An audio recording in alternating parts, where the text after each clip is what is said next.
Welcome to our channel my super bytes के study bytes में। इस वीडियो में हम आपके साथ डिस्कस करने वाले हैं विलियम बटलर येट्स की बहुत ही चर्चित important poem sailing to Byzantium, जो 1928 में पब्लिश हुई थी। और जो कलेक्शन ऑफ पोएम्स थे उसका नाम था द टार। बाइजेंटियम पुराना नाम है कॉन्स्टेंटिनोपल का या इस्तंबुल का।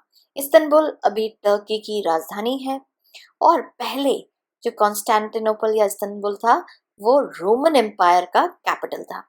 ये जो टर्की है ये आधा यूरोप में आती है और आधा एशिया में आता है। तो एक पहले ये कॉन्स्टेंटिनोपल के नाम से जाना जाता था और इसका जो ग्रीक नेम था वो था बाइजेंटियम।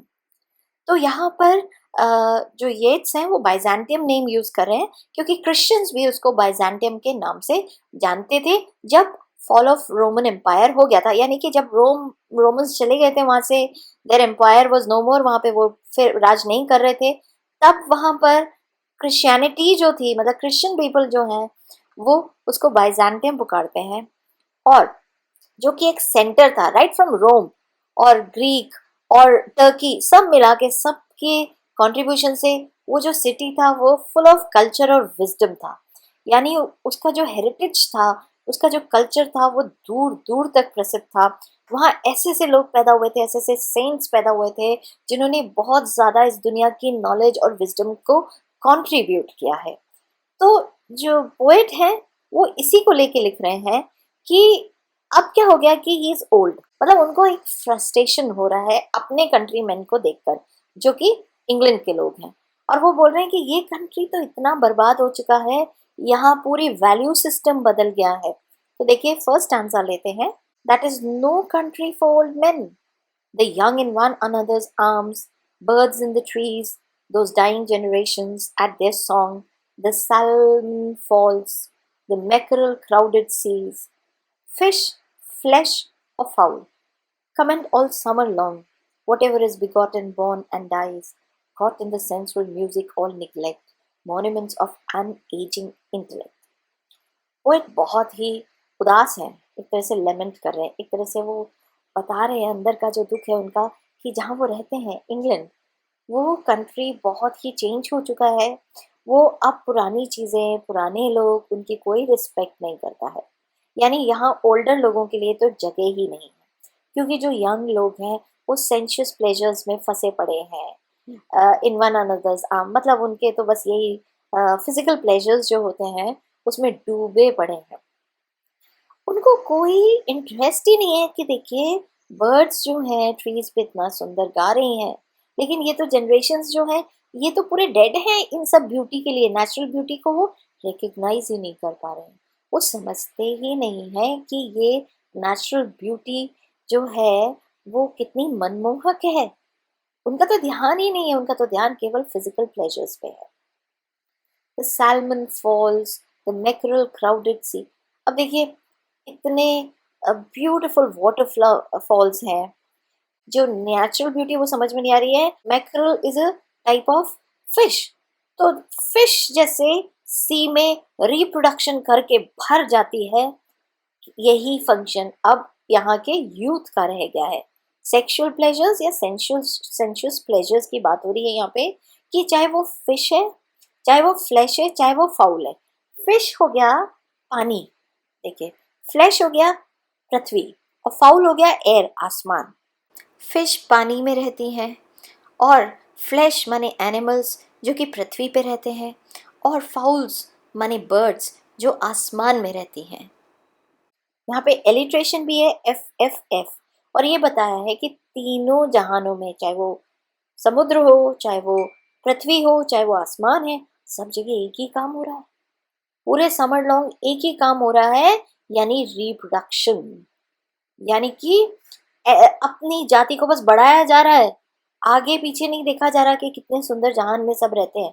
बस फिजिकल प्लेजर्स के थ्रू एक ही काम हो रहा है, और जो भी आज तक हमने पाया है, जो भी सुंदर चीज इधर आई है वो खत्म हो गई, मतलब वो खत्म होती जा रही है। मतलब सुंदर चीजें आती हैं लेकिन फिर खत्म हो जाती हैं क्योंकि सब चीजें, मतलब यहाँ पे जो भी पैदा हुआ है वो इस सेंशुअस म्यूजिक में डूबता जा रहा है। और जो पुरानी आर्ट है, पुराना कल्चर है, पुराना जो इंटेलेक्ट है, जो अनएजिंग है, जो मतलब कभी पुराना नहीं हो सकता, आप उसको पुराना नहीं कह सकते। जो भी मॉन्यूमेंट्स, इतनी बड़ी बड़ी सुंदर बिल्डिंग्स हैं, चाहे वो पिरामिड्स हो, चाहे वो आईफिल टावर हो, चाहे हमारे यहाँ जैसे ताजमहल है, और भी बहुत सारी जो बिल्डिंग्स हैं, आप रोम का कोलोसियम देखिए, ऐसी तरह तरह की कई बिल्डिंग्स उस टाइम पे बहुत ज्यादा आर्ट और कल्चर का फैशन था। तो वो सब लोग भूलते जा रहे हैं। मतलब चाहे इंग्लैंड में हो अच्छी और पुरानी चीजें, चाहे किसी भी कंट्री में हो, वो सब भूलते जा रहे हैं।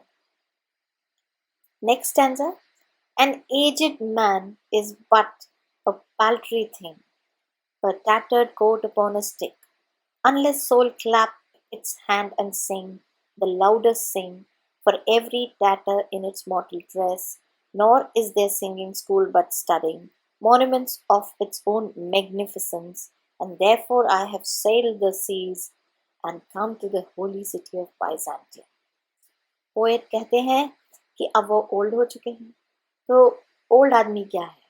बहुत ही पतला, थिन, ऐसा लग रहा है मानो किसी स्टिक को कोट पहना रखा हो। मतलब उसकी कोई पर्सनालिटी ही नहीं है। अंदर सोल है जो आज भी गाता है और जो आज भी बोलता है, जो आज भी अपनी एग्जिस्टेंस को फील कराता है। बॉडी तो धीरे धीरे खत्म होती जा रही है। बॉडी को तो मॉर्टल ड्रेस बोला है। मतलब उसका वो तो चिथड़े हो रहे हैं, उसके तो टैटर, वो तो मतलब धीरे धीरे खत्म हो रही है। और वो कह रहे हैं कि आज की जनरेशन के लिए कोई भी ऐसी एजुकेशन सिस्टम नहीं है कि वो मॉन्यूमेंट्स की महानता, उसमें कैसे बने हैं वो, उनकी क्या सिग्निफिकेंस है, उनकी क्या इम्पोर्टेंस है, ऐसा कोई बताने वाला ही नहीं है नई जनरेशन को। वो तो केवल अपने मजे में जी रहे हैं, नशे में जी रहे हैं। उनका तो उनको तो फिजिकल प्लेजर्स के अलावा कोई भी अच्छी चीज यहाँ दिखाई नहीं देती है। और मैं इस कंट्री में नहीं रह सकता, इसलिए मैं चाहता हूँ कि मैं वो होली सिटी ऑफ बाइजेंटियम चला जाऊं। और इसीलिए मैं अपनी कंट्री को छोड़कर और अपना सेल करके मैं होली सिटी ऑफ बाइजेंटियम पहुंच गया हूँ। Third stanza, O sages standing in God's holy fire, as in the gold mosaic of a wall, come from the holy fire, burn in a gyre, and be the singing masters of my soul. Consume my heart away, sick with desire, and fasten to a dying animal. It knows not what it is, and gather me into the artifice of eternity. Poet कहते हैं कि ये जो city है, ये तो God ने बनाया है, गॉड की होली फायर है यहाँ। मतलब सब इंस्पायर्ड है गॉड से। जितने भी सेजेस हैं, सेजेस कौन होते हैं? इतने बड़े बड़े महान जो सेंट्स हैं, जो पोएट्स हैं, जो फिलोसोफर्स हैं, वो सब यहीं पर इंस्पायर हुए हैं और उन्होंने इस सिटी को बहुत ही सिग्निफिकेंट बनाया है। तो ये सब जो है, जब आप यहाँ आते हो तो लगता है यहाँ जल रही है होली फायर। मतलब यहाँ है वो इंस्पिरेशन। बर्न इन अ गायर का मतलब है जैसे धुआं निकलती है, फायर होता है तो धुआं निकलती है, तो जो धुआं है वो गोल गोल होती है, गायर। और उसमें कौन स्टडेड है? उसमें कौन किसकी प्रतिमाएं हैं? इतने बड़े बड़े सेंट्स की। उन्होंने ये भी बोला है कि ये जो गोल्ड मोजाइक होता है, सोने की नक्काशी करी हुई है यहाँ पर वॉल्स में। मतलब इतने खूबसूरत है, इतने पुराने, इतने वैल्यूएबल, इतने रिच कि यहाँ के जो महल है उनकी दीवारें गोल्ड की हैं, नक्काशी करी हुई हैं। और यहाँ पर जो फायर है, जो ऐसे गोल गोल उठ रही है, वो भी किसकी है? किसकी नॉलेज की है? बड़े बड़े सेंट्स की। तो वो एक तरह से अपील कर रहे हैं कि तुम सब मिलके मुझे चेंज कर दो, क्योंकि मेरा जो दिल है वो बहुत ही मटीरियलिज्म की तरफ भागता है। सिक विद डिजायर, मतलब उसमें बहुत सारी इच्छाएं हैं। और मैं क्या है कि एक तरह से शांति चाहता हूँ, मैं कंटेंशन चाहता हूँ।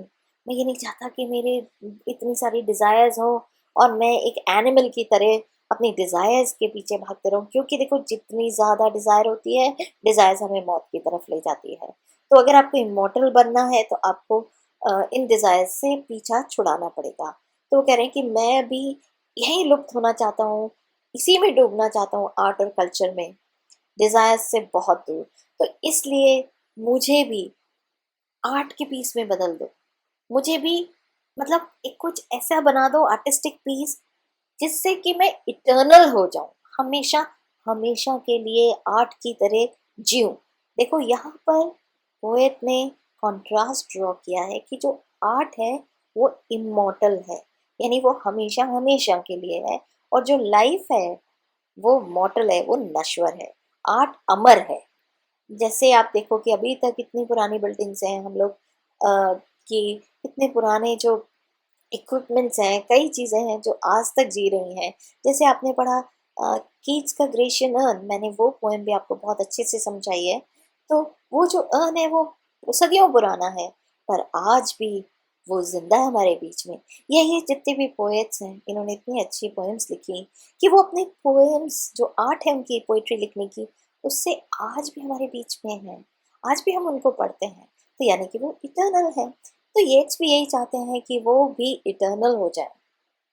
Fourth stanza, once out of nature I shall never take my bodily form from any natural thing, but such a form as Grecian goldsmiths make of hammered gold and gold enameling, to keep a drowsy emperor awake, or set upon a golden bough to sing to lords and ladies of Byzantium of what is past or passing or to come। इसमें poet कहते हैं कि एक बार मैं ये जीवन मृत्यु के सर्कल से, इस उससे बाहर होना चाहता हूँ। मैं नहीं चाहता कि मैं दोबारा मरने के बाद में वापस से कोई जन्म लूँ किसी भी फॉर्म में, नहीं। मैं किसी भी नेचुरल चीज़ में वापस आना नहीं चाहता इस दुनिया में। मैं बॉडीली फॉर्म में नहीं आना चाहता।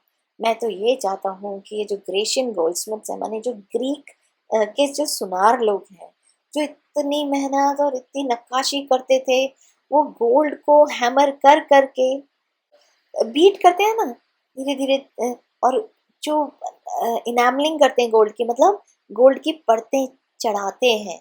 आपने देखा है जैसे गोल्डन टेम्पल पर भी गोल्ड की पूरी परत है, तभी तो उसको गोल्डन टेम्पल कहते हैं। या आप मंदिरों में गए होंगे, आपने उनकी दीवारों पे देखा होगा कि नक्काशी करी हुई है गोल्ड की। तो ये सुनार लोग बहुत ही मेहनत से काफ़ी दिन लगा के आर्टिस्टिकली ऐसी प्रतिमाएं या ऐसी पेंटिंग्स बनाते हैं जिसमें गोल्ड से बनी हुई है। तो वो कह रहे हैं कि मुझे भी कोई ऐसी आर्टिस्टिक चीज़ बना दो, मुझे भी गोल्ड के फॉर्म में चेंज कर दो, है ना। और एक बहुत अच्छी लाइन लिखी है, to keep a drowsy emperor awake. जब जो एम्परर है वो आर्ट के प्रति अपनी जागरूकता दिखाएगा, तभी तो पब्लिक दिखाएगी। वो ड्राउजी है मतलब वो खुद ही इग्नोर करता है। तो वो चाहते हैं कि वो ऐसा सुंदर गोल्ड का पीस बने कोई सा भी, जिसको देखकर एम्परर भी वाह वाह कर सके। और जब वो इंटरेस्ट लेगा तो सब लोग लेंगे। तो वो कह रहे हैं कि या तो मुझे ऐसा करो, गोल्डन बाउ होता है गोल्डन ब्रांच, टहनी, है ना, उस पर बिठा दो एक चिड़िया बनाकर, है ना, एक गोल्डन चिड़िया बनाकर गोल्डन डाली पे बिठा दो, और मैं गाऊंगा किसको, to lords and ladies of Byzantium. मैं गाना सुनाऊंगा किसको, बाइजेंटियम की जो पब्लिक है, जो वहाँ बड़े बड़े लोग हैं, जो मेन एंड विमेन है, उनको क्या बताऊंगा मैं, ऑफ वॉट इज पास्ट और पासिंग और टू कम। मतलब मुझे देखते ही उनको पास्ट याद आ जाएगा, जैसे कीट्स को ग्रेशियन अर्न देखते ही पास्ट याद आ गया। यह येट्स कह रहे हैं मुझे बाइजेंटियम सिटी में पास्ट दिखाई देता है, खूबसूरत पास्ट जो बहुत ही आर्टिस्टिक था, तो मुझे देखकर भी पास्ट याद आ जाएगा, प्रेजेंट भी याद आ जाएगा, पासिंग और टू कम मतलब फ्यूचर में भी मैं रहूंगा। तो कहने का मतलब है कि मैं सरवाइव करूंगा इटर्निटी तक। तो कितना अच्छा होगा कि मैं ऐसे इमॉर्टल हो जाऊं, इस दुनिया के जो जीवन मृत्यु का सर्कल है, इससे मैं बाहर हो जाऊं, जिससे कि मुझे ऐसा रहे कि मैं अ, एक आर्टिस्टिक पीस हो और सब लोग मुझे चाहेंगे, मुझे सदियों तक देखेंगे। तो देखिए ये जो पोएम है, ये एक तरह से ऑक्टावा राइमा में लिखी 8 लाइंस का स्टैंजा है, जिसकी राइम स्कीम है ए बी, ABCC। जो इसके स्टैंजाज हैं, जो 8 लाइंस के स्टैंजाज हैं, उनकी राइम्स की मैंने आपको बताई है।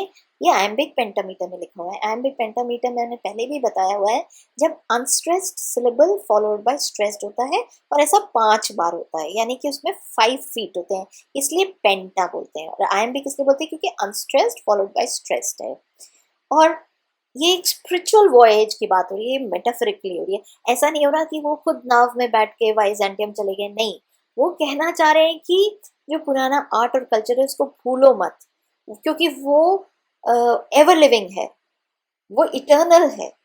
उन्होंने यहाँ पे कॉन्ट्रास्ट ड्रॉ किया है कि देखिए, एक तो सेंशुअस वर्ल्ड होता है, सेंशुअल वर्ल्ड है, मतलब एक तो जहाँ पर मटीरियलिस्टिक प्लेजर है और बहुत ही भौतिक सुखों का की दुनिया है, और दूसरा है एक सोल को सेटिस्फाई करने के लिए एक आर्टिस्टिक दुनिया। तो वो यही कहना चाह रहे हैं कि मैं इस दुनिया से निकल के उस दुनिया में जाना चाहता हूँ, क्योंकि मैं इस दुनिया को भूल चुका हूँ, मतलब मुझे पसंद नहीं है ये। उन्होंने बहुत सारे सिंबल्स भी दिए हैं, मेटाफर्स भी दिए हैं। जो सिंबोलिज्म है येट्स का, वो बहुत ही ज़्यादा डीप होता है, क्योंकि वो कुछ वर्ड्स के द्वारा ये बता देते हैं कि वो उनके मतलब उनका क्या संकेत है, वो क्या कहना चाह रहे हैं। तो वो ह्यूमन लाइफ को, जो फिजिकल लाइफ है, वो तो मॉर्टल बता रहे हैं, और जो आप इस दुनिया में आकर कुछ करते हैं, जो आगे तक की जनरेशन उसके लिए छोड़ के जाते हैं, वो आर्टिस्टिक लाइफ ज़्यादा इम्पॉर्टेंट है, और हमें उसी के लिए ज़्यादा जीना चाहिए। इमेजिनेशन बहुत अच्छा है, ऐसा लग ही रहा है कि जैसे वो कोई नाव में बैठकर बाइजेंटियम पहुंच ही गए हैं। तो आशा करते हैं आपको ये पोएम बहुत अच्छी लगी होगी, आपको इंटरेस्टिंग भी लगी होगी। तो लाइक तो करना बनता है, लाइक करिए, शेयर करिए, कमेंट करिए। Thank you.